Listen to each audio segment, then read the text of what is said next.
सवाल नंबर 1। सूत्रों के मुताबिक यूपी एटीएस के एसपी रैंक के अधिकारी ने सीमा हैदर के सामने सबसे पहले उसके 2 पासपोर्ट सामने रखे और पूछा कि इसमें असली कौन सा है।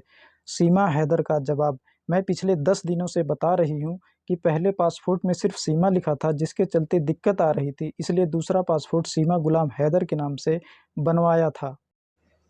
एटीएस अधिकारी, ऐसे कैसे हो सकता है कि तुम कराची में रहती थी और आईएसआई का नाम नहीं सुना है, वो भी तब जब तुम्हारे घर वाले पाकिस्तान फौज में हैं और खुद स्मार्टफोन चलाती हो, पबजी जैसे गेम खेलती हो, तब आईएसआई के बारे में कैसे नहीं जानती हो।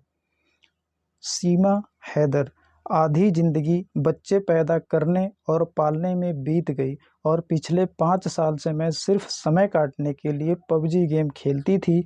ऐसे में आईएसआई जैसे वर्ड सुनने का टाइम ही नहीं मिला। सवाल नंबर 3।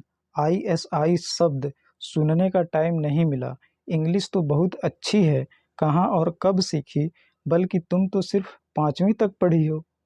सीमा का जवाब, मैंने जो भी सीखा वो 2019 के बाद ही सीखा, जब से पबजी खेलना शुरू किया था। इसमें पढ़े लिखे लड़कों के साथ खेलती थी तो उन्हीं से बातों बातों में सीख लिया।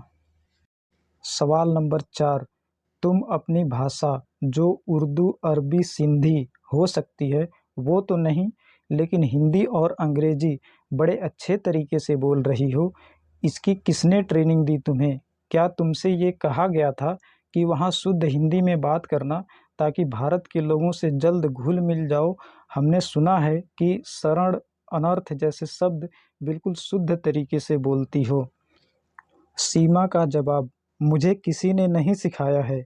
कई बार कह चुकी हूँ कि मैं सिर्फ अपनी मोहब्बत के लिए यहाँ आई हूँ, न किसी ने मुझे ट्रेनिंग दी है और न ही किसी ने भेजा है। सचिन से बात करते करते मैं हिंदी सीखी हूँ। सवाल नंबर 5। तुमने 4 जुलाई को पुलिस से बताया था कि जब नेपाल से बस के जरिए सचिन के पास आई तो तुम्हारा मोबाइल काम नहीं कर रहा था, इसलिए बस ड्राइवर के फ़ोन से सचिन को कॉल कर रही थी। लेकिन नोएडा पुलिस ने तुम्हारे पास से 4 मोबाइल और 4 सिम बरामद किए हैं। इतने मोबाइल तुम्हारे पास क्या कर रहे थे और उन्हें तोड़ा क्यों?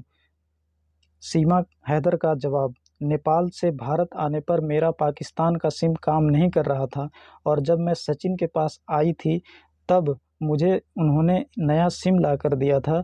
इस मोबाइल इसलिए तोड़ दिया था क्योंकि मैं नहीं चाहती थी कि पाकिस्तान के लोग मुझे ट्रेस कर सकें।